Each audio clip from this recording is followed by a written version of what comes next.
is KOIN Local 6 News at noon. Now at noon, steady downpours lead to flooding in the metro area and landslides on the coast. Our crews are out watching for downed trees and damage from this storm. Welcome to KOIN Local 6 at noon. I'm Amy Troy. Thanks for joining us. In Washington County, there have been high water signs posted throughout the county to warn you. We have live team coverage today of this pinpoint weather alert. KOIN Local 6 reporter Lisa Balick joins us from Beaverton. And Lisa, we've had so much rain, there's simply nowhere for this water to go.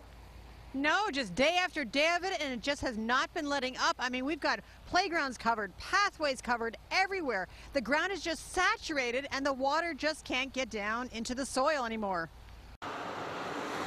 At nearby farms in Washington County, the fields are literally overflowing with water now, not fruit. Farmers are trying to keep clogged ditches open to get the water off their valuable farmland. Much like in town, homeowners clearing storm drains to keep it away from their homes. We found many intersections in Washington County with warnings with all this rainfall. We asked some of those working around here how it's affecting the farmland. Right now they're going to be going into dorms, so it's not going to hurt them at all. Without any snow yet around here, some workers are using those tools to handle the water backup. Hey, whatever works. The good news is that we may be heading for a dry spell in a couple of days, when many people are on the road headed to family for Christmas. Okay, so that was one of the bright spots coming up, is that we are heading into some dry weather in a couple of days. Here's another good thought. Tomorrow was actually the winter solstice, the shortest day of the year. That means after tomorrow, the days will start to grow longer and we will be getting more light. So good news a little bit in all this rain. Reporting for you live in Beaverton, Lisa Balick, KOIN Local 6. That is some good news. Lisa, thank you. Onto the coast now. The usual spots are flooding today. Only trucks are allowed through Highway 101 south of Seaside right now. And if you're headed that way, you'll need to take Highway 30 just to get into town. And further south on Highway 101, a landslide is slowing traffic. The slide happened at milepost 88, which is south of Tillamook.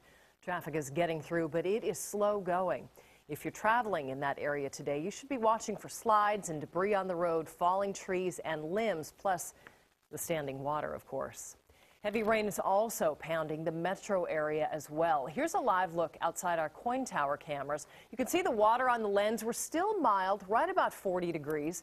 Meteorologist Sally Showman is in for Map Road. And Sally, how much more rain will we see today? We'll see a little more rain, Amy. We're still dealing with the steady rainfall. I'll get to that in a second, but I want to show you the 24-hour rainfall totals. We've seen the most rain out at the coast and through the Coast Range. Look at this. Tillamook, almost 4 inches of rain in the past 24 hours. How about around the metro area? A lot of locations, in fact, most of us have seen in excess of 1 inch of rain in the last 24 hours. So it is soggy out there, and the rain continues to come down. You'll notice, though, the last 6 hours, earlier this morning we had these yellows and reds on the radar. Now we're turning all to green, which means things are lightening up just a bit.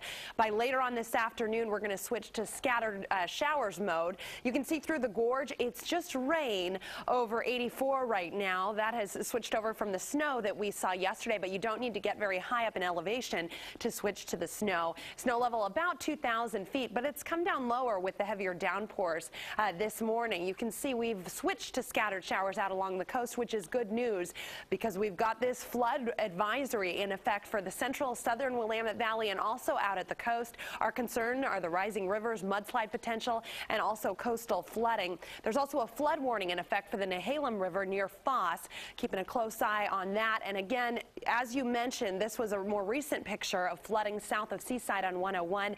In fact, it's just reopened to all traffic, so all traffic allowed to come and go on 101 now, but you have to go 5 miles per hour or less. Coming up, I'm pinpointing the wettest years ever at PDX and how 2012 stacks up. It's pretty interesting stuff, Amy. It is. It feels like it's been wet. Sally, thank you. Stay with KOIN Local 6 for the latest in this pinpoint weather alert. We'll be keeping an eye out for flooding in the metro area today. We have a crew on the way to the coast right now, and watch for the latest today on KOIN Local 6 starting at 4 o'clock.